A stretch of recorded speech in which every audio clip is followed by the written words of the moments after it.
पहले आपको बता दूं कि आज पाठशाला में कौन कौन सी क्लास लगाने वाला हूं। प्रधानमंत्री नरेंद्र मोदी ने वो काम किया कि राहुल गांधी के अकाउंट में करोड़ों रुपए आ गए।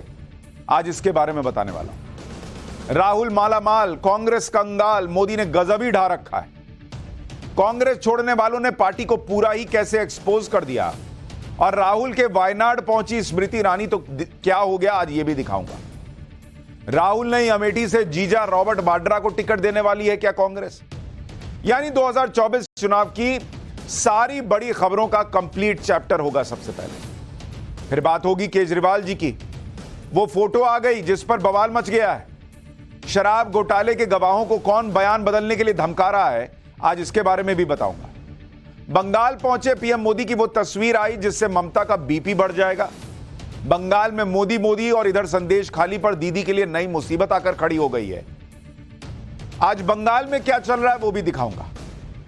अलग अलग देश अपना अपना सूरज क्यों बना रहे हैं?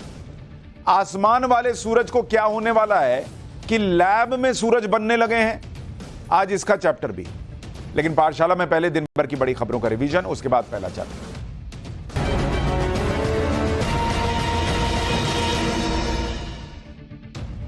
लोकसभा चुनाव से ठीक पहले यूपी एटीएस ने आतंकी घुसपैठ की बड़ी साजिश को नाकाम कर दिया है। नेपाल के रास्ते भारत में घुसपैठ की कोशिश कर रहे 3 आतंकियों को एटीएस ने गिरफ्तार किया। गिरफ्तार किए गए आतंकियों में 2 पाकिस्तानी और 1 कश्मीरी है। एटीएस को मिली पुख्ता जानकारी के मुताबिक ये आतंकी पाकिस्तानी खुफिया एजेंसी आईएसआई की मदद से हिजबुल मुजाहिदीन के आतंकी कैंप में ट्रेनिंग भी ले चुके हैं। लंबे समय से फरार चल रही माफिया मुख्तार अंसार की पत्नी अफशा अंसारी को अफजाल अंसारी ने सरेंडर करने की सलाह दी है। मुख्तार के बड़े भाई अफजाल अंसारी ने कहा कि कानूनी प्रक्रिया के जरिए कोई रास्ता हो तो उसे अपना ले। अफशा अंसारी पर कई मुकदमे दर्ज हैं। उनके खिलाफ गैंगस्टर एक्ट की कार्रवाई भी की जा चुकी है। मऊ पुलिस ने अफशा अंसारी के ऊपर इनाम भी घोषित कर रखा है। जेल में बंद झारखंड के पूर्व सीएम हेमंत सोरेन की मुश्किलें बढ़ सकती हैं। पीएमएलए कोर्ट ने हेमंत सोरेन समेत 5 लोगों के खिलाफ ईडी की तरफ से दाखिल चार्जशीट पर संज्ञान लिया है। मामला रांची में करीब 9 एकड़ जमीन घोटाले से जुड़ा हुआ है। चार्जशीट में बताया गया है कि हेमंत सोरेन ने न सिर्फ गैरकानूनी तरीके से जमीन हासिल की, बल्कि जांच शुरू होने पर सबूतों को छिपाने की साजिश भी की। उनके ऊपर घोटाले के दूसरे अभियुक्तों को संरक्षण देने का भी आरोप। एनआईए के मोस्ट वांटेड आरोपी शौकत अली को सऊदी अरब से डिपोर्ट करके मुंबई लाया गया है। शौकत अली 2020 में 18 किलो से ज्यादा गोल्ड स्मगलिंग के केस में वांटेड था, जिसके बाद उसके खिलाफ रेड कॉर्नर नोटिस जारी किया गया था। सीबीआई इंटरपोल की मदद से शौकत अली को मुंबई लेकर आई। कर्नाटक के विजयपुरा में बोरवेल में गिरे बच्चे को 18 घंटे के रेस्क्यू ऑपरेशन के बाद बचा लिया गया। 16 फीट गहरे बोरवेल में गिरे बच्चे को बचाने के लिए रेस्क्यू टीम ने करीब 20 फीट तक खुदाई की, फिर चट्टानों को काटकर 5 फीट की सुरंग बनाई। बच्चे को बचाने के लिए कई जगहों से एक्सपर्ट्स को बुलाना पड़ा। अमरनाथ गुफा में बाबा बर्फानी की पहली तस्वीर सामने आई। आज ही पवित्र गुफा में बाबा बर्फानी की मंत्रोच्चार के साथ पहली आरती हुई, जिसका लाइव प्रसारण भी किया गया। इस साल अमरनाथ यात्रा 52 दिनों की होगी, जो 29 जून से शुरू होकर 19 अगस्त तक चलेगी। हालांकि अभी तक अमरनाथ यात्रा के लिए रजिस्ट्रेशन शुरू नहीं हुआ है। तो ये हो गया दिन भर का रिवीजन। अब पाठशाला की पहली क्लास चुनावों पर। पीएम मोदी ने वो काम किया कि राहुल गांधी के अकाउंट में करोड़ों रुपए आ गए। राहुल मालामाल, कांग्रेस कंगाल, मोदी ने गजब ढा रखा है। कांग्रेस छोड़ने वालों ने पार्टी को कैसे पूरा एक्सपोज कर दिया। राहुल के वायनाड स्मृति ईरानी पहुंची तो क्या हुआ, और क्या जीजा रॉबर्ट वाड्रा जी को कांग्रेस टिकट देने वाली है अमेठी से। 2024 चुनाव पर सारी बड़ी खबरों का कंप्लीट चैप्टर सबसे पहले।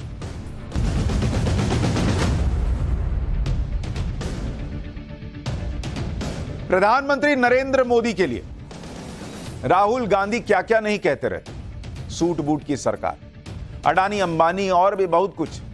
लेकिन वही राहुल गांधी जो नरेंद्र मोदी सरकार को सूट बूट की सरकार और अडानी अंबानी को लेकर कोसते रहते हैं, वही राहुल गांधी खुद कैसे 5 साल में नरेंद्र मोदी की वजह से मालामाल हो गए हैं, यह भी आज आपको बताऊंगा। लेकिन राहुल गांधी कैसे मोदी की वजह से मालामाल हुए यह बताऊं, उससे पहले देख लीजिए कि राहुल गांधी मालामाल हो रहे हैं, पर कांग्रेस कैसे कंगाल होती चली जा रही।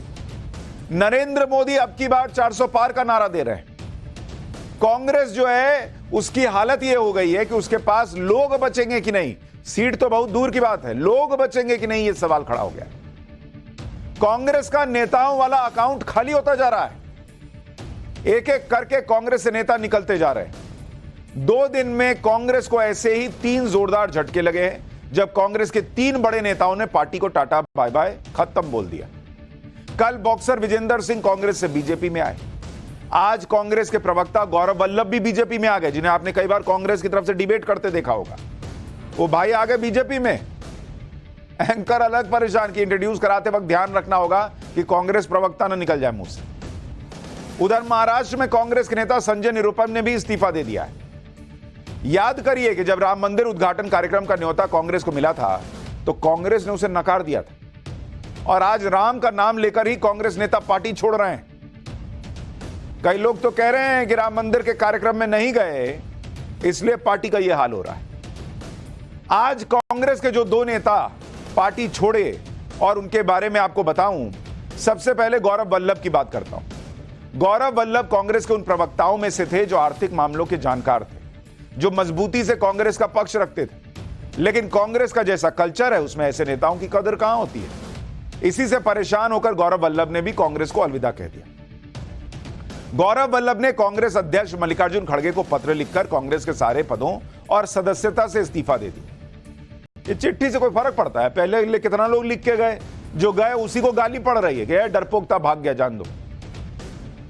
इस पत्र में गौरव वल्लभ ने कई मुद्दों पर कांग्रेस के स्टैंड से असहमति जताई। गौरव वल्लभ ने अपने लेटर में कांग्रेस के दोहरे रवैये की पोल खोल दी। गौरव वल्लभ ने लिखा कि राम मंदिर की प्राण प्रतिष्ठा पर पार्टी के स्टैंड से दुखी हूं। इंडी गठबंधन के नेता सनातन विरोधी बयान देते रहते हैं। सनातन विरोधी बयानों पर कांग्रेस चुप रहती है। कांग्रेस हिंदू विरोधी पार्टी नजर आ रही है। उद्योगों को लेकर कांग्रेस हमेशा नेगेटिव रही है। कांग्रेस में नए विचार वाले युवाओं की जगह ही नहीं है। कांग्रेस का ग्राउंड लेवल कनेक्ट खत्म हो गया है, यानी जमीन से जुड़ाव खत्म हो गया है। गौरव वल्लभ ने इस लेटर के जरिए इस्तीफा दिया और उसके बाद वो बीजेपी में शामिल हो गए। बीजेपी में शामिल होने के बाद गौरव वल्लभ ने फिर कहा कि उनके अंदर इतनी ताकत नहीं कि वो सुबह शाम सनातन और उद्योगपतियों को गाली देते रहे। जो लोग देश का वेल्थ क्रिएट कर रहे हैं उनको गाली देते रहे। सुनिए गौरव वल्लभ को, फिर आपको बताऊंगा कि संजय निरुपम ने कैसे कांग्रेस की अंदरूनी कलह को दुनिया के सामने एक्सपोज कर दिया। भगवान श्री राम का मंदिर बने, न्योता मिले और हम न्योते को कांग्रेस पार्टी लिख के भेजे कि हम नहीं जाएंगे, मैं इसे स्वीकार नहीं कर सकता। सुबह से शाम वेल्थ क्रिएटर्स को गाली, कोई बिजनेस करे उसको गाली, कोई विनिवेश में पार्टिसिपेट करे उसको गाली, एयर इंडिया कोई कंपनी खरीदे तो वो गलत। कि मेरे में इतनी ताकत नहीं है कि मैं सुबह से शाम बैठकर वेल्थ क्रिएटर्स को गाली देता फिरूं, मैं नहीं दे सकता। मेरे में इतनी ताकत नहीं है कि जब सनातन धर्म के ऊपर सवाल उठाए और मैं चुपचाप बैठ जाऊं, मेरे से नहीं होगा। देखिए वही बात बोल रहे हैं ना जो हम लोग सवाल उठाते हैं। हम लोग सवाल उठाते हैं तो आप बैन कर दीजिएगा, लिस्ट निकाल दीजिएगा कि सुशांत सिन्हा को बैन कर दिया। किस किस को बैन कीजिएगा बॉस? आज आपके लोग बोल रहे हैं ना, पार्टी छोड़ रहे हैं ना। हम बोलते हैं तो बुरे लगते हैं, आज ये भी बुरे लग रहे होंगे, लेकिन अंदर झांकने को कांग्रेस तैयार ही नहीं है। गौरव वल्लभ ने कांग्रेस छोड़ते हुए जो बातें कही या लेटर में जो लिखी, उसी तरह की बातें संजय निरुपम भी कह रहे हैं। संजय निरुपम महाराष्ट्र में कांग्रेस के बड़े नेताओं में से थे। मुंबई कांग्रेस के अध्यक्ष रह चुके हैं। संजय निरुपम ने कांग्रेस को आज का समय दिया था, उनकी बातों पर ध्यान दिया जाए कहा था। जब ऐसा नहीं हुआ तो संजय निरुपम ने कांग्रेस से इस्तीफा दे दिया। संजय निरुपम ने कांग्रेस से इस्तीफा देने के बाद कई गंभीर आरोप लगा दिए। संजय निरुपम ने तो यहां तक कह दिया कि कांग्रेस में एक नहीं 5 पावर सेंटर हैं जो मनमाने तरीके से काम कर रहे हैं। संजय निरुपम ने जिन 5 पावर सेंटर्स की बात की वो 5 अलग अलग नेता हैं। संजय निरुपम के मुताबिक कांग्रेस में पहला पावर सेंटर सोनिया गांधी है। राहुल गांधी का अपना ही पावर सेंटर चल रहा है। प्रियंका वाड्रा का भी पावर सेंटर है। मल्लिकार्जुन खड़गे का अलग पावर सेंटर नया बन गया है और केसी वेणुगोपाल का अपना पावर सेंटर है। अब कांग्रेस में पावर बची हो ना हो, लेकिन पावर सेंटर बना के लोग बैठे हैं। इन पांचों नेताओं के पावर सेंटर के बारे में संजय निरुपम ने कहा कि ये मनमाने तरीके से काम करते हैं जिसका असर पार्टी पर पड़ रहा है। सुनिए ना भाई, संजय निरुपम क्या बोल रहे हैं, आप खुद सुनिए, फिर बताता हूं कि संजय निरुपम ने पीएम मोदी के बारे में क्या कहा। 5 पावर सेंटर है, उसमें सबसे पहले तो परम आदरणीय सोनिया गांधी जी का एक पावर सेंटर है, उनके आसपास के लोग हैं। दूसरे आदरणीय राहुल गांधी जी का भी एक अपना पावर सेंटर है, उनके आसपास भी एक कोठरी है जो अपनी दुकान चलाता रहता है। फिर बहन जी की भी एक अपनी कोठरी है, वो अपने ढंग से एक्सर्ट करती रहती हैं, अपना पावर एक्सर्ट करती रहती हैं। अध्यक्ष महोदय हैं, उनका भी एक पावर सेंटर बन गया है। उनके आसपास जो लोग हैं वहां तो ऐसे ऐसे लोग हैं जिनके पास कोई राजनीतिक अनुभव नहीं, कोई राजनीतिक आधार नहीं, अचानक उनके साथ जुड़ के वो हाईकमान बन गए। और आखिरी एक जो पावर सेंटर है जनरल सेक्रेटरी ऑर्गेनाइजेशन का, वेणुगोपाल जी का, वो भी एक पावर सेंटर बना हुआ है भाई। वो भी अपने ढंग से अपनी राजनीति करते रहते हैं। जब हिंदी बोलते समझ में नहीं आता, अंग्रेजी बोलते समझ में नहीं आता, मलयाली हमको समझ में नहीं आता है। संजय निरुपम के कांग्रेस छोड़ने की वजह और फ्यूचर प्लान क्या हो सकता है वो भी आपको बताता हूं। संजय निरुपम उत्तर पश्चिम मुंबई सीट से चुनाव लड़ना चाहते थे, लेकिन इस सीट से उद्धव ठाकरे ने कैंडिडेट उतार दिया। संजय निरुपम का आरोप है कि कांग्रेस ने सीटों पर चर्चा तक नहीं की। इसी वजह से नाराज होकर निरुपम ने कांग्रेस से इस्तीफा दे दिया। कांग्रेस से इस्तीफा देने के बाद सवाल है कि संजय निरुपम किस पार्टी में जाएंगे या निर्दलीय चुनाव लड़ेंगे। अगर आप देखें तो उत्तर पश्चिम मुंबई सीट से शिंदे गुट के गजानन कीर्तिकर मौजूदा सांसद हैं। 2019 के चुनाव में गजानन कीर्तिकर ने संजय निरुपम को ही हराया था, लेकिन इस बार शिंदे गुट ने अभी तक यहां से कैंडिडेट घोषित नहीं किया है। चर्चा है कि संजय निरुपम अब शिवसेना शिंदे गुट में जा सकते हैं। 12 मार्च को संजय निरुपम ने सीएम एकनाथ शिंदे से मुलाकात भी की थी। संजय निरुपम बीजेपी में भी जा सकते हैं, लेकिन मुंबई के बीजेपी नेता अभी से संजय निरुपम का विरोध कर रहे हैं। ऐसे में शिवसेना शिंदे गुट के में जाने की उनकी उम्मीद ज्यादा है। और वैसे भी कांग्रेस छोड़ने के बाद संजय निरुपम पीएम मोदी की जमकर तारीफ कर रहे हैं। संजय निरुपम ने कहा कि देश में सोने के भाव और पीएम मोदी की लोकप्रियता बढ़ती ही जा रही है। सुनिए जरा पीएम मोदी के बारे में क्या कह रहे हैं, फिर कांग्रेस के सेल्फ गोल वाले नेताओं का चैप्टर बताता हूं। 10 वर्षों तक लगातार सत्ता में रहने और देश का नेतृत्व करने के बाद भी कोई एंटी इनकम्बेंसी नहीं है और नरेंद्र मोदी जी की लोकप्रियता लगातार बढ़ती चली जा रही है। जैसे सोने का भाव बढ़ता है और बेटी की उम्र बढ़ती है, वो निश्चित तौर पर बहुत ही आश्चर्यजनक है। और कांग्रेस पार्टी को कहीं न कहीं सोचना चाहिए कि आखिर आप में वो क्या कमी है कि आप इस सरकार और सरकार के प्रमुख की लोकप्रियता को रोक नहीं पा रहे हैं और आप इसके बराबर आ नहीं पा रहे। यानी मान और जान सब रहे हैं कि नरेंद्र मोदी की लोकप्रियता बढ़ रही है, लेकिन जो लोग यही बात आपको फैक्ट्स के साथ बता देंगे उनको ये लोग पहले गाली देते हैं। जब जिस दिन पार्टी छोड़ दी उस दिन खुद बोलने लग गए। कांग्रेस की हालत कंगाली में आटा गीला जैसी हो गई। नेता पार्टी छोड़कर जा रहे हैं, जो नेता पार्टी में हैं वो सेल्फ गोल किए जा रहे हैं। अभी कुछ दिन पहले सुप्रिया श्रीनेत ने कंगना रनौत पर भद्दा कमेंट कर दिया था। एक फोटो उनके सोशल मीडिया अकाउंट से पोस्ट हो गया, कहा कि नहीं मैंने नहीं किया, किसी ने कर दिया। हालांकि कांग्रेस की जमकर किरकिरी हुई। अब रणदीप सुरजेवाला ने हेमा मालिनी पर ऐसा शर्मनाक बयान दिया है जिससे कांग्रेस फिर से बैकफुट पर आ गई है। रणदीप सुरजेवाला ने 1 अप्रैल को हरियाणा के कैथल में एक चुनावी सभा में हेमा मालिनी पर बहुत ही आपत्तिजनक टिप्पणी कर दी। हेमा मालिनी को बीजेपी ने फिर से मथुरा से टिकट दिया है, जिसका हरियाणा से कोई लेना देना भी नहीं है। फिर भी रणदीप सुरजेवाला ने अपने बयान में हेमा मालिनी का जिक्र किया। सुरजेवाला बोल रहे थे कि जनता सांसद और विधायक क्यों बनाती है। इसी दौरान वो बिना किसी मतलब के हेमा मालिनी पर कमेंट करने लगे, और इतना भद्दा कमेंट। सुनिए सुरजेवाला का बयान। लेकिन इस बयान पर कैसे सुरजेवाला फंस गए हैं इसके बारे में आगे बताता हूं, पहले बयान सुनिए। एमएलए एमपी क्यों बनाते हैं? ताकि वो हमारी आवाज उठा सके, हमारी बात मनवाए, इसीलिए बनाते होंगे। कोई हेमा मालिनी तो नहीं आने के लिए बनाते होंगे। सुरजेवाला के इस बयान पर पूरी बीजेपी ने कांग्रेस पर पलटवार किया। कंगना रनौत, जिनके खिलाफ सुप्रिया श्रीनेत ने टिप्पणी की थी, उन्होंने सुरजेवाला के बयान पर कहा कि बात मोहब्बत की दुकान खोलने की हुई थी, लेकिन कांग्रेस नफरत की दुकान खोलकर बैठी। महिलाओं के प्रति गिरी हुई सोच रखने वाले कांग्रेस के नेता हार की हताशा और कुंठा में हर दिन अपने चरित्र का पतन कर रहे हैं। वहीं हेमा मालिनी ने सुरजेवाला के बयान पर कहा कि विपक्ष से अच्छी बातों की उम्मीद ही नहीं की जा सकती। हेमा मालिनी ने कहा कि सुरजेवाला के बयान से उन पर कोई फर्क नहीं पड़ने वाला, वो अपना काम कर रही हैं, करती रहेंगी। सुनिए हेमा मालिनी को, फिर योगी जी को बताता हूं के बारे में सुनवाता हूं कि कांग्रेस राजनीति लायक नहीं बचेगी, ये वो क्यों कह रहे हैं। नहीं, उनका काम है कहना है ना, विपक्ष है तो थोड़ी अच्छा बोलेंगे मेरे लिए, वो तो खराब ही बोलेंगे। तो ठीक है, उसको हमें काउंटर अटैक करना जरूरी होता है, लेकिन सब प्यार से सब कुछ बहुत कुछ अच्छा हो रहा है मेरे साथ। मेरे साथ सब दे रहे हैं, मोदी जी का साथ है, उनका मार्गदर्शन है, योगी जी का नेतृत्व है, तभी सारा काम कर पा रही हैं। हेमा मालिनी पर शर्मनाक बयान देने के बाद सुरजेवाला की मुश्किलें बढ़ रही। हरियाणा राज्य महिला आयोग ने सुरजेवाला को नोटिस भेजकर 9 अप्रैल को जवाब देने के लिए कहा है। दूसरी तरफ बीजेपी लगातार पलटवार कर रही है। हेमा मालिनी के लिए आज सीएम योगी आदित्यनाथ ने मथुरा में प्रचार किया। योगी आदित्यनाथ ने रणदीप सुरजेवाला के बयान पर कहा कि मथुरा राधे रानी की भूमि है और महिलाओं के अपमान पर पूरा देश कांग्रेस को ऐसा सबक सिखाएगा कि कांग्रेस नेता राजनीति करने के लायक नहीं बचेंगे। सुनिए ना भाई, एक बार सुनिए क्या बोल रहे हैं। तो कांग्रेस के नेता अपना आपा खो चुके हैं।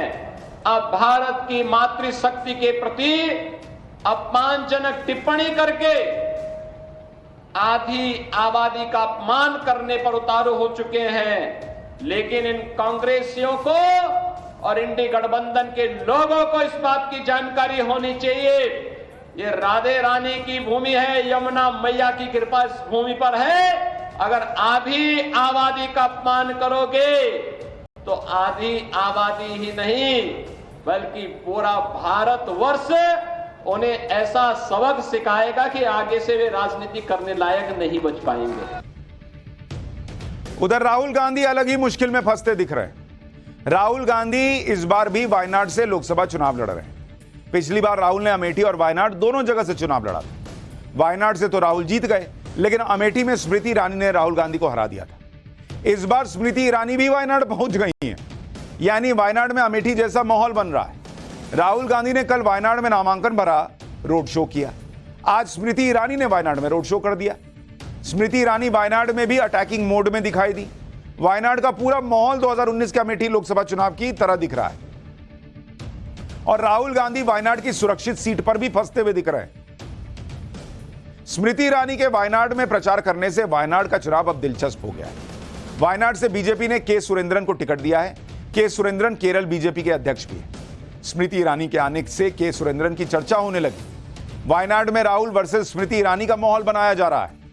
दूसरी तरफ सीपीआई के एनी राजा को टिकट दिया गया है, यानी वायनाड में अब मामला ट्रायंगुलर होता दिख रहा है। यानी राहुल गांधी वायनाड में भी हार गए तो बड़ी फजीहत हो जाएगी। स्मृति ईरानी ने जिस अंदाज में राहुल गांधी के खिलाफ वायनाड में मोर्चा संभाला, उससे कांग्रेस की परेशानी बढ़ सकती है। स्मृति ईरानी ने आरोप लगाया कि राहुल वायनाड में चुनाव जीतने के लिए बैंड संगठन पीएफआई के पॉलिटिकल लीडरशिप से समर्थन ले रहे हैं। एक बार स्मृति ईरानी को सुनिए, फिर बताता हूं कि कैसे पीएम मोदी के राज में राहुल गांधी का अकाउंट जो है वो रुपयों से भर रहा है, इनकम रॉकेट हो गई है। मेरा ये मानना है कि कल कांग्रेस पार्टी के नामांकन रैली में मुस्लिम लीग के फ्लैग्स को छुपाना इस बात का संकेत है कि या तो राहुल गांधी मुस्लिम लीग के समर्थन से शर्मसार हैं, या फिर जब वो उत्तर भारत में आएंगे और मंदिर मंदिर जाएंगे तब लोगों से उत्तर भारत में मुस्लिम लीग के साथ उनके गठबंधन को छुपा पाएंगे। मैं केरला आकर और विशेषतः वायनाड आकर देखकर ये स्तब्ध हो गई हूँ, आश्चर्यचकित हूँ कि पीएफआई जैसी आतंकवादी संगठन के बैन के बावजूद पीएफआई के पॉलिटिकल लीडरशिप से राहुल गांधी समर्थन अपने चुनाव के लिए ले रहे हैं। भाई राहुल गांधी की सेफ सीट बताई जाती है वायनाड, लेकिन बीजेपी ने इस बार राहुल गांधी को यहां भी घेरा हुआ है। सबसे पहले बीजेपी ने वायनाड में अपने केरल के अध्यक्ष को चुनाव में उतारकर सबको सरप्राइज कर दिया। बीजेपी को वायनाड में 70 से 80 हजार वोट ही मिलते रहे, लेकिन इस बार बीजेपी ने वायनाड में कम से कम 2 लाख वोट का टारगेट रखा है। उधर राहुल गांधी के खिलाफ वायनाड में सीपीआई ने भी मजबूत कैंडिडेट उतारा हुआ है। और वो राहुल गांधी के खिलाफ नाराजगी को भुना रही है। सीपीआई की कैंडिडेट का भी वायनाड में अच्छा कैंपेन चल रहा है और बीजेपी के कैंडिडेट भी अपने कैंपेन में पूरी ताकत लगा रहे हैं। वायनाड में स्मृति ईरानी का रोड शो करवा के बीजेपी ने अपने कार्यकर्ताओं को और उत्साहित कर दिया है। वायनाड में स्मृति ईरानी के रोड शो में भी अच्छी खासी भीड़ दिखी। इससे बीजेपी को लगता है कि राहुल गांधी की यह सीट फंस भी सकती है। 2019 में वायनाड में राहुल गांधी की जीत का अंतर करीब 4,30,000 वोट था, लेकिन इस बार राहुल गांधी के लिए अंतर बनाना आसान नहीं होगा। और अगर राहुल गांधी गलती से वायनाड हार भी गए तो आप सोचिए कितना बड़ा मैसेज देश में चला जाएगा। बस सोनिया गांधी रायबरेली छोड़ चुकी, वो तो राज्यसभा गई। राहुल गांधी मान लीजिए 1% मान लीजिए कि हार गए वायनाड, प्रियंका का तो वैसे ही टिकट नहीं है अभी तक, लोकसभा गांधी परिवार से खाली हो जाएगा। यह हाल हो सकता है कि पहली बार ऐसा हो कि राहुल गांधी परिवार का कोई लोकसभा में ना हो। यह स्थिति बन सकती है अगर राहुल गांधी वायनाड हार जाए और बीजेपी कहेगी कि हमने लोकसभा गांधी परिवार से मुक्त करा दिया। वायनाड में राहुल के चुनावी अकाउंट में वोट बढ़ेंगे या कम होंगे यह तो 4 जून को पता चलेगा, लेकिन राहुल गांधी का पैसों वाला अकाउंट पिछले 10 साल में अच्छा खासा बढ़ा है। वैसे तो राहुल गांधी बार बार यह बोलते रहते हैं कि मोदी सरकार में लोगों की इनकम कम हो रही है, लोगों को काम नहीं मिल रहा है, लेकिन खुद राहुल गांधी की इनकम मोदी सरकार में रॉकेट की तरह भागी जा रही है। यह कैसे हुआ आपको बताता हूं। राहुल गांधी ने नामांकन के दौरान जो जानकारी दी है उसके मुताबिक राहुल गांधी ने शेयर मार्केट में निवेश किया। जिन शेयरों में राहुल गांधी ने निवेश किया वो पिछले 10 साल में कितने बढ़े जरा देखिए आप। एल्कील एमाइंस केमिकल लिमिटेड, इसकी ग्रोथ देखिए 3,625% की ग्रोथ। बजाज फाइनेंस लिमिटेड 4,000% की ग्रोथ। दीपक नाइट्राइट लिमिटेड 3,510% की growth. Garve technical fibres limited 3,454% की ग्रोथ। यानी मोदी सरकार ने शेयर बाजार में लगाए पैसों पर राहुल गांधी को मोटा रिटर्न मिला है। तो जो राहुल गांधी दिन रात सूट बूट की सरकार का राग लापते हैं, उन्हीं सूट बूट वालों की कंपनी से उनका अकाउंट भर रहा है भैया, वहां निवेश कर रहे हैं और पैसा कमा रहे हैं। जो शेयर बाजार नरेंद्र मोदी के राज में रॉकेट बना हुआ है, उसी ने राहुल गांधी के अकाउंट को भी रॉकेट बना रखा है। जमकर पैसे बना रहे हैं राहुल गांधी, गलत तरीके से नहीं बना रहे, ठीक ही बना रहे हैं। अच्छा, इतना बढ़िया बढ़िया शेयर में पैसा लगाए उनसे तो उनको तो सुबह 1-8 घंटे लोगों को बताना चाहिए कि किस शेयर में पैसा लगाए। उनकी कुल प्रॉपर्टी में भी उछाल दिख रहा है। 2014 में राहुल गांधी की कुल संपत्ति 9 करोड़ रुपए थी। 2019 में यह बढ़कर 15 करोड़ रुपए हो गई और 2024 में राहुल गांधी की कुल संपत्ति 20 करोड़ रुपए की हो चुकी है। यानी यहां भी उन्हें मोदी राज का फायदा होता दिख रहा है। राहुल गांधी और कांग्रेस के बाद अब बीजेपी की बात। प्रधानमंत्री नरेंद्र मोदी की आज बिहार और बंगाल में चुनावी रैलियां थी। इसमें खास तौर पर बिहार की रैली बहुत अहम थी, क्योंकि चुनाव की तारीखों के ऐलान के बाद पहली बार पीएम मोदी बिहार में रैली कर रहे थे। यह रैली भी जमुई में हुई, जहां पर बीजेपी के सहयोगी दल का कैंडिडेट खड़ा है। जमुई की रैली में नीतीश कुमार भी थे, चिराग पासवान भी थे। बिहार में बीजेपी के सारे सहयोगी दलों के नेता थे। पीएम मोदी ने जमुई से कहा कि 10 साल में जो देश ने देखा वो सिर्फ ट्रेलर है। प्रधानमंत्री मोदी को सुनिए, फिर इसी मंच पर नीतीश कुमार ने ऐसा क्या बोल दिया कि नरेंद्र मोदी भी हंस पड़े, वो आपको दिखाऊंगा। भाइयों बहनों, ये मोदी है, मोदी की कुछ सोच ही अलग है। ये इतने सारे कामों की सूची बताई जाती है ना, ये 10 साल में जो हुआ वो तो सिर्फ ट्रेलर है, ट्रेलर। अभी तो बहुत कुछ करना है। अभी तो हमें देश को, बिहार को बहुत आगे लेकर के जाना है। मेरे शब्द लिख करके रखिए, और ये मोदी की गारंटी है। आपका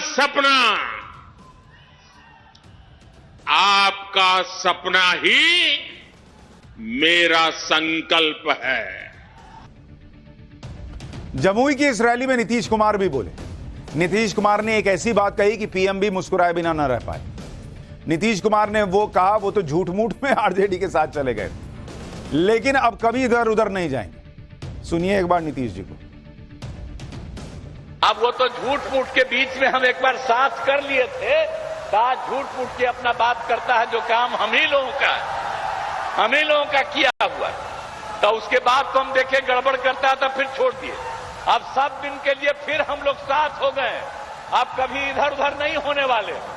तो जो काम किया है 5 से लेकर के आगे तक, और केंद्र सरकार में 10 साल से हैं आदरणीय प्रधानमंत्री जी, अब कितना ज्यादा कर रहे हैं, अब बिहार के लिए भी कितना काम करवा दिए। नीतीश कुमार इतना बार इधर से उधर कर चुके हैं कि मंच पे से ही नरेंद्र मोदी को भरोसा दिला रहे हैं कि अब कहीं नहीं जाऊंगा। नरेंद्र मोदी भी मुस्कुरा रहे हैं। नीतीश कुमार आजकल हर जगह सफाई देते रहते हैं कि नहीं अब इधर उधर नहीं जाऊंगा। यह बात बार बार नीतीश कुमार इसलिए करते हैं क्योंकि बार बार पलटी मारने से उनकी इमेज ऐसी बन गई है। खैर, इमेज के मामले में देश के सबसे धाकड़ सीएम कोई हैं तो वो योगी आदित्यनाथ। सीएम योगी आज मथुरा में हेमा मालिनी के लिए प्रचार में पहुंचे।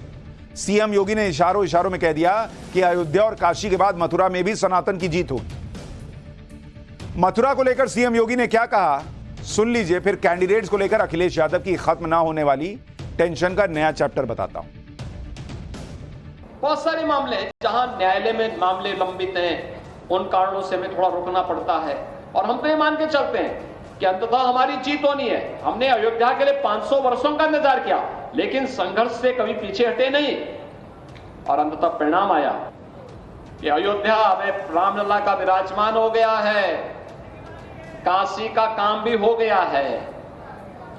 अब मथुरा जो इंतजार कर रहा था, मथुरा वृंदावन के विकास के कार्यक्रमों को आगे बढ़ाने के लिए तीसरी बार हेमा जी को फिर से यहां से प्रचंड बहुमत से विजयी बनाने के लिए एक एक कार्यकर्ता लगेगा।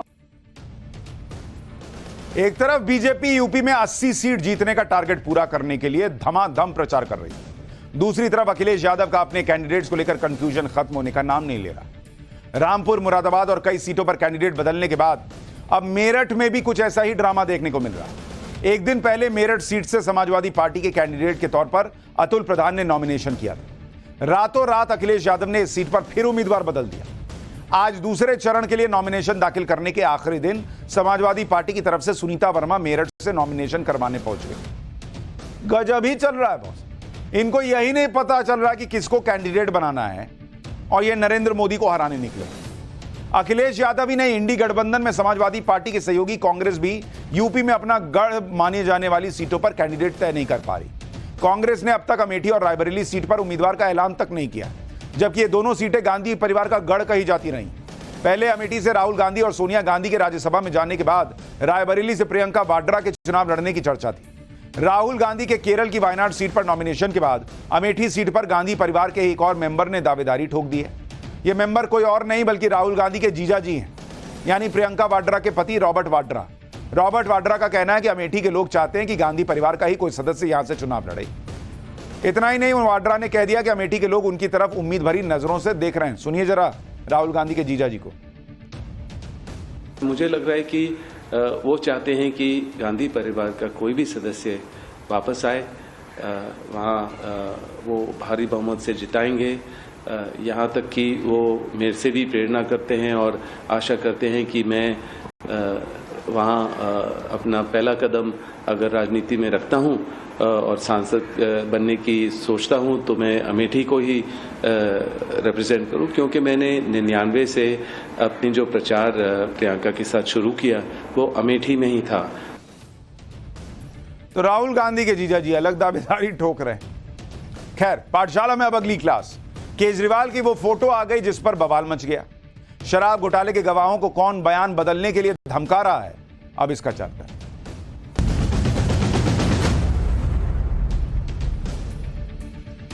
वैसे तो राजनीति के चक्कर में आपने नेताओं के बड़े बड़े ड्रामे, बड़ी बड़ी नौटंकी देखी होगी, लेकिन आज आम आदमी पार्टी ने जो अरविंद केजरीवाल को लेकर किया, बॉस नेक्स्ट लेवल पे चला गया। वो आज अरविंद केजरीवाल की पत्नी जेल से उनका संदेश पढ़ने के लिए प्रेस कॉन्फ्रेंस करने आई। सुनीता केजरीवाल जिस जगह पर प्रेस कॉन्फ्रेंस कर रही थी, उनके ठीक पीछे आप देखिए अरविंद केजरीवाल को जेल में बंद दिखाते हुए एक तस्वीर लगी हुई थी। और उससे भी कमाल की बात, आम आदमी पार्टी ने अरविंद केजरीवाल की तस्वीर बाबा साहेब अंबेडकर और शहीद भगत सिंह के बीच में लगा दी। आप सोचिए, कहां बाबा साहब अंबेडकर जिन्होंने देश के संविधान के निर्माण में भूमिका निभाई है, कहां भगत सिंह जो देश की आजादी के लिए फांसी चढ़ गए, और कहां अरविंद केजरीवाल जो शराब घोटाले में तिहाड़ जेल में बंद हैं, और दोनों के बीच में उनकी फोटो लगा दी है। आम आदमी पार्टी को तो इससे कोई फर्क नहीं पड़ता। देश की महान शख्सियतों के साथ अरविंद केजरीवाल की तस्वीर लगाकर आम आदमी पार्टी ने तो एक तरह से अरविंद केजरीवाल को क्रांतिकारी साबित करने की कोशिश कर दी, जैसे वो किसी आंदोलन या क्रांति की वजह से जेल गए। एक बार सुनीता केजरीवाल को सुनिए कि उन्होंने प्रेस कॉन्फ्रेंस में केजरीवाल का कौन सा संदेश पढ़ा। फिर अरविंद केजरीवाल का वो पुराना बयान सुनाऊंगा जिसमें वो अपनी ही तस्वीर के इस्तेमाल पर एतराज जता रहे थे। नमस्कार, मैं सुनीता केजरीवाल, अरविंद केजरीवाल जी की धर्मपत्नी। आपके केजरीवाल जी ने सभी विधायकों के लिए जेल से संदेश भेजा है। मैं जेल में हूं, इस वजह से मेरे किसी दिल्ली वासी को किसी तरह की तकलीफ नहीं होनी चाहिए। हर विधायक इलाके का रोज दौरा करे और लोगों से पूछे कि उन्हें कोई दिक्कत तो नहीं हो रही। जिसको जो समस्या हो उसे दूर करे। और मैं केवल सरकारी विभागों की समस्याओं का समाधान करने की बात नहीं कर रहा, हमें लोगों की बाकी समस्याओं का समाधान करने की भी कोशिश करनी है। दिल्ली के 2 करोड़ लोग मेरा परिवार हैं। मेरे परिवार में कोई किसी वजह से भी दुखी नहीं होना चाहिए। वैसे तो अरविंद केजरीवाल के जेल जाने के बाद सुनीता केजरीवाल अब तक 2-3 बार पहले भी प्रेस कॉन्फ्रेंस कर चुकी है, लेकिन इससे पहले कभी अरविंद केजरीवाल की तस्वीर को यूं नहीं दिखाया गया। आपको 2 तस्वीरें दिखा रहा हूं। 27 मार्च को ही सुनीता केजरीवाल ने प्रेस कॉन्फ्रेंस की थी, तब अरविंद केजरीवाल की तस्वीर पीछे दीवार पर नहीं थी, लेकिन आज जानबूझकर उनकी पत्नी की प्रेस कॉन्फ्रेंस में पीछे केजरीवाल की तस्वीर लगाकर सिंपैथी बटोरने की कोशिश की। जो अरविंद केजरीवाल आज प्रेस कॉन्फ्रेंस में अपनी जेल जाने वाली तस्वीर लगा रहे हैं, उन्होंने कहा होगा तभी लगी है, ऐसे थोड़ी लगी है। वही अरविंद केजरीवाल 2 साल पहले सरकारी दफ्तरों में सीएम की तस्वीर लगाने पर एतराज जता रहे। आपको साल 2022 में अरविंद केजरीवाल का दिया गया वो बयान सुनाता हूं, जिसमें वो खुद कह रहे थे कि सरकारी दफ्तरों में सीएम की तस्वीर नहीं होनी चाहिए, सिर्फ बाबा साहब अंबेडकर और भगत सिंह की तस्वीर लगेगी। सुनिए एक बार उनका बयान। मैं ये ऐलान करता हूं कि दिल्ली सरकार के हर दफ्तर के अंदर, दिल्ली सरकार के हर ऑफिस के अंदर बाबा साहब अंबेडकर और शहीद आजम भगत सिंह की तस्वीरें लगाई जाएंगी। अब हम नेताओं की तस्वीर नहीं लगाएंगे, अब मुख्यमंत्री की तस्वीर नहीं लगानी, अब हमें तस्वीरें लगानी है इन 2 महानुभावों की। खुद ही कह रहे थे सीएम की तस्वीर नहीं लगानी, लेकिन आज लगा दी। सुना आपने ना कि केजरीवाल को कल तक खुद ही ये चीज ठीक नहीं लग रही, और आज खुद ही बाबा साहब अंबेडकर और भगत सिंह की तस्वीर के बीच में आकर प्रकट हो गए। हालांकि बीजेपी ने अरविंद केजरीवाल की इस तस्वीर पर एतराज जताया, इससे शहीदों का अपमान बताया। बीजेपी को सुनिए, फिर बताता हूं कि आज हाईकोर्ट में कैसे अरविंद केजरीवाल को शर्मिंदा कर दिया गया। शर्मनाक है, एक पार्टी जिसका विश्वास अराजकता में है, जिसका विश्वास संविधान की नीतियों में नहीं है, और उसके मुखिया जो खुद शराब घोटाले के आरोपी हैं, जेल में हैं, उनकी फ़ोटो बाबा साहब के साथ लगाना और शहीद आजम भगत सिंह के साथ लगाना, आप समझ लीजिए कि इनका राजनीतिक चरित्र कितना गिरा हुआ है। कोई सीमा होती है ना, उस सीमा को भी इन्होंने तोड़ने का काम किया है। शर्म आनी चाहिए इन लोगों को। शहीद भगत सिंह के साथ केजरीवाल की तस्वीर दिखाने पर भगत सिंह के परिवार ने भी एतराज जताया। एक बार उन्हें भी सुनिए।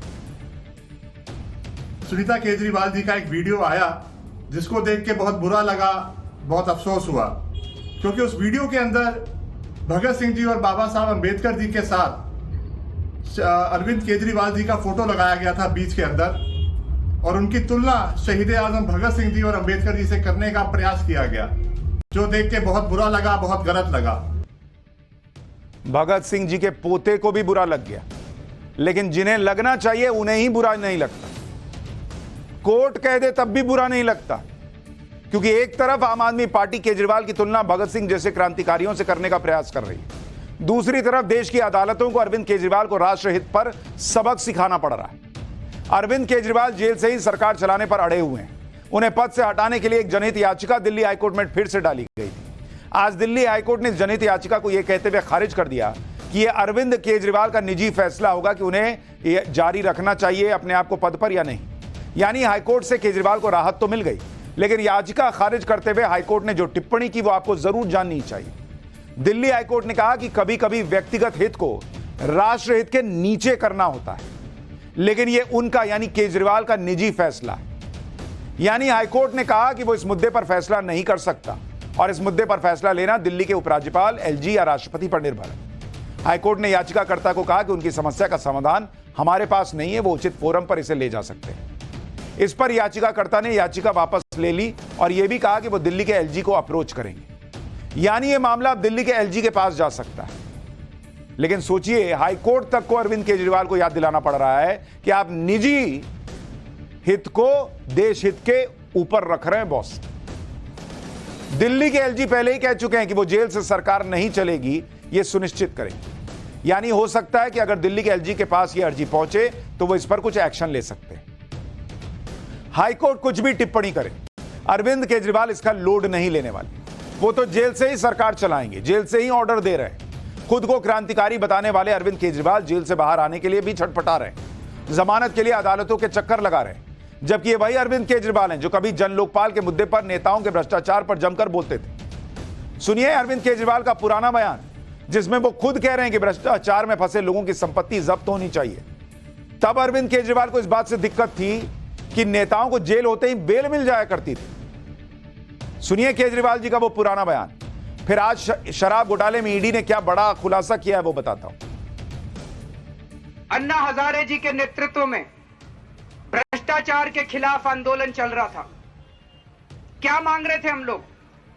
यही तो कह रहे थे कि एक लोकपाल बिल बना दो, एक ऐसा कानून बना दो कि अगर कोई भ्रष्टाचारी भ्रष्टाचार करे तो उसको जेल होनी चाहिए, उसकी संपत्ति जब्त होनी चाहिए और उसको नौकरी से बर्खास्त किया जाए। ऐसे कानून की हम लोग मांग कर रहे थे, जन लोकपाल कानून। क्योंकि आज हमारे देश में कोई भ्रष्टाचार करता है, कलमाडी ने भ्रष्टाचार किया उसको बेल हो गई, राजा ने भ्रष्टाचार किया उसको बेल हो गई, कनिमोई ने भ्रष्टाचार किया उसको बेल हो गई। इस देश में जेल किसी को नहीं होती, सबको बेल हो जाती है। खुद ही इनको दिक्कत थी कि लोगों को बेल मिल जाती है, और आज जब इनकी ही पार्टी के एक नेता संजय सिंह को बेल मिली है, वो भी इसलिए मिली है क्योंकि ईडी ने कहा कि हम बेल का विरोध नहीं करते। बेल मिली तो संजय सिंह और उनकी पार्टी ने ऐसा माहौल बना दिया कि बेल नहीं मिली, जैसे मामला ही खत्म हो गया और उनको बाइज्जत बरी कर दिया गया। अरविंद केजरीवाल के पुराने बयान आप सुनिए। उन्होंने जो बयान दिए, जो विश्वास लोगों में पैदा करने का प्रयास किया, उसकी धज्जियां उड़ाकर रख दी। नैतिकता के चीथड़े उड़ चुके। और सुनिए, शराब घोटाले में इस वक्त की एक बड़ी खबर आपको बता दूं। आज कोर्ट में ईडी ने बड़ा खुलासा किया जिससे केजरीवाल को भी बेल मिलने में मुश्किल हो सकती है। आज के कविता की जमानत याचिका का विरोध करते हुए ईडी ने उन्हें लेकर कोर्ट में बड़ा खुलासा किया।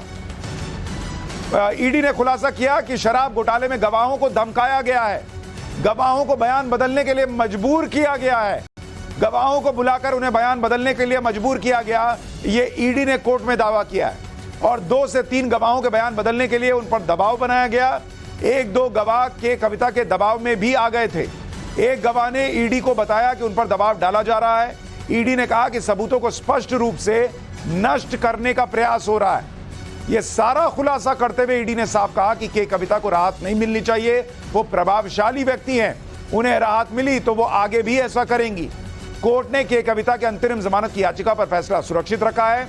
8 अप्रैल को फैसला आएगा। लेकिन बड़ा सवाल खड़ा हो गया है कि क्या शराब घोटाले के गवाहों को डराया धमकाया जा रहा है, उनके बयान बदलने का प्रयास हो रहा है? और अगर यह बात के कविता पर लागू होगी तो अरविंद केजरीवाल को भी जमानत मिलने में दिक्कत आएगी, क्योंकि उन्हें भी कहा जाएगा कि मुख्यमंत्री हैं, प्रभावशाली व्यक्ति हैं, ये भी कुछ प्रभाव छोड़ सकते हैं।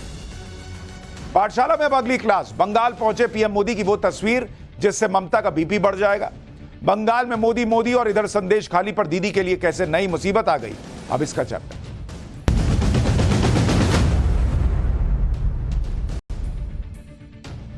इस बार के लोकसभा चुनावों में बंगाल में बड़ी लड़ाई है।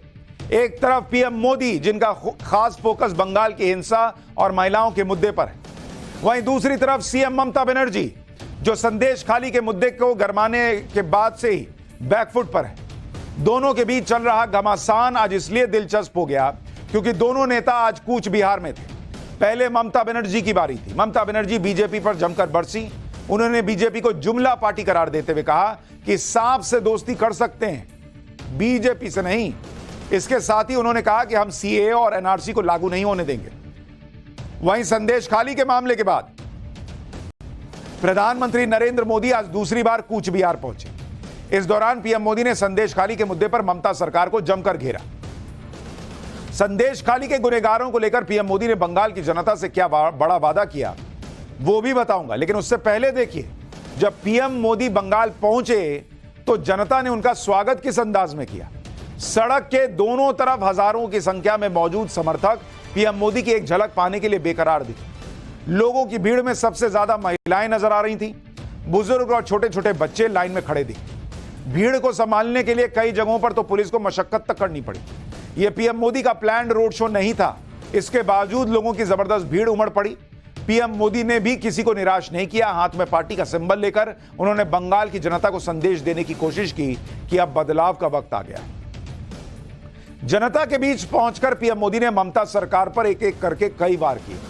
संदेश खाली पर बोलते हुए उन्होंने कहा कि टीएमसी ने आरोपियों को बचाने की पूरी कोशिश की। पीएम मोदी ने गुनहगारों को लेकर क्या कहा, पहले वो सुनिए, फिर बंगाल में और क्या हुआ ये भी बताता हूं।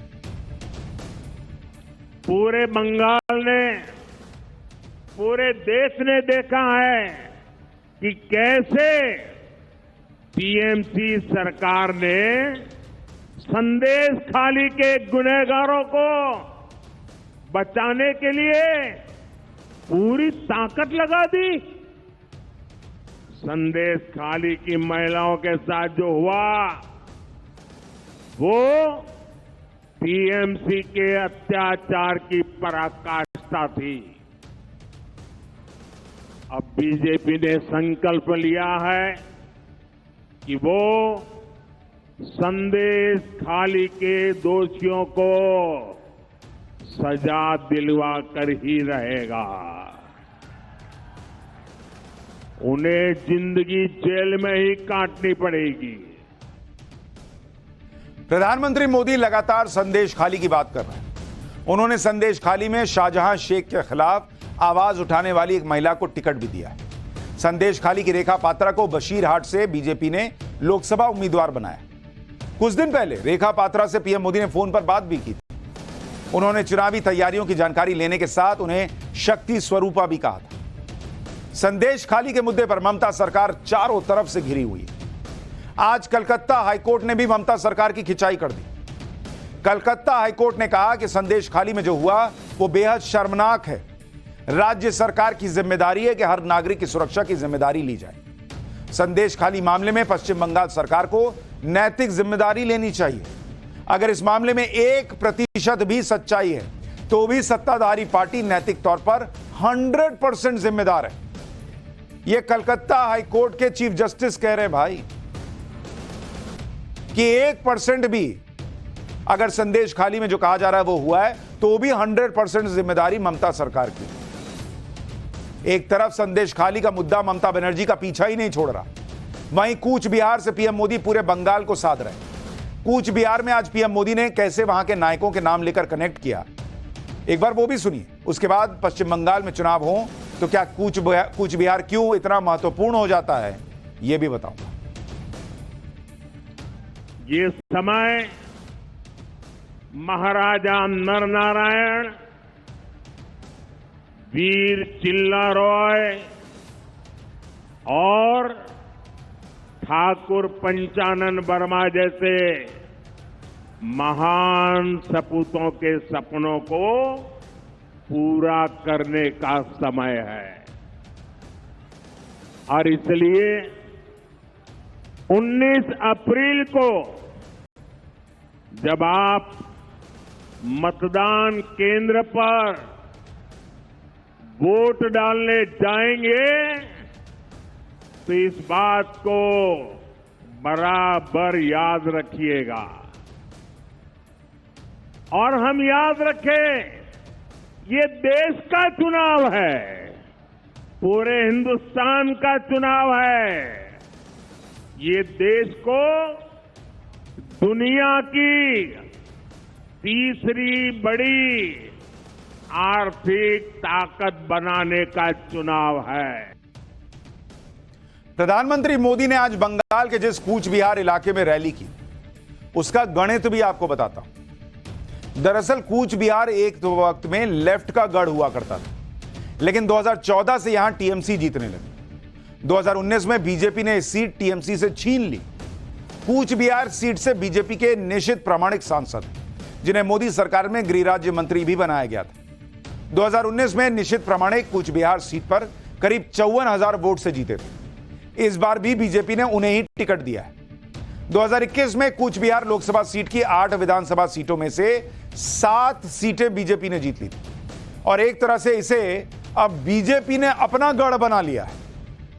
जिस कूच बिहार से आज पीएम मोदी ने हुंकार भरी, उसी कूच बिहार इलाके में आज ममता बनर्जी ने भी रैली की। बंगाल में इस वक्त सीए का मुद्दा काफी हावी है, इसलिए कूच बिहार से ममता बनर्जी ने सीए का मुद्दा उठा दिया।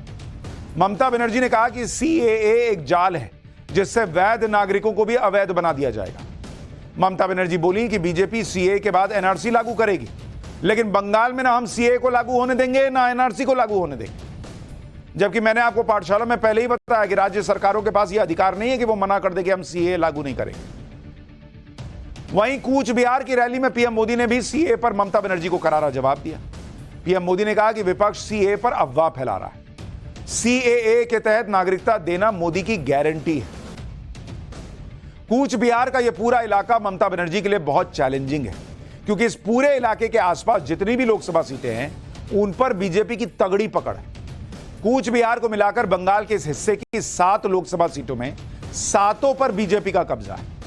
कूच बिहार हो गया, एक वो अलीपुर द्वार है, जलपाईगुड़ी है, दार्जिलिंग है, रायगंज, बेलूरघाट, मालदा उत्तर, ये सारी सीटें बीजेपी के पास है।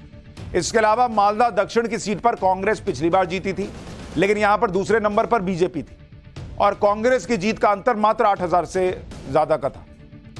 बंगाल के इसी इलाके में सबसे पहले वोटिंग भी होने वाली, यानी बंगाल में चुनाव बहुत दिलचस्प हो गया है और इन चुनावों में किसका सूरज चमकेगा ये तो वोटर तय करेगा। और इस वक्त की बड़ी खबर आपको हिमाचल प्रदेश से बता दूं, हिमाचल प्रदेश के सीएम सुखविंदर सुक्खू ने बड़ा दावा किया है। सुखविंदर सुक्खू ने कहा है कि कांग्रेस के बागी इन विधायकों को 15 करोड़ रुपए में खरीदा गया है। चुनाव में बागी लोगों को सबक सिखाएं, ये सुखविंदर सुक्खू ने लोगों से अपील की है। कांग्रेस के जो बागी विधायक जिन्होंने पाला बदला, सुखविंदर सुक्खू दावा कर रहे हैं कि वो 15 करोड़ रुपए में बिके।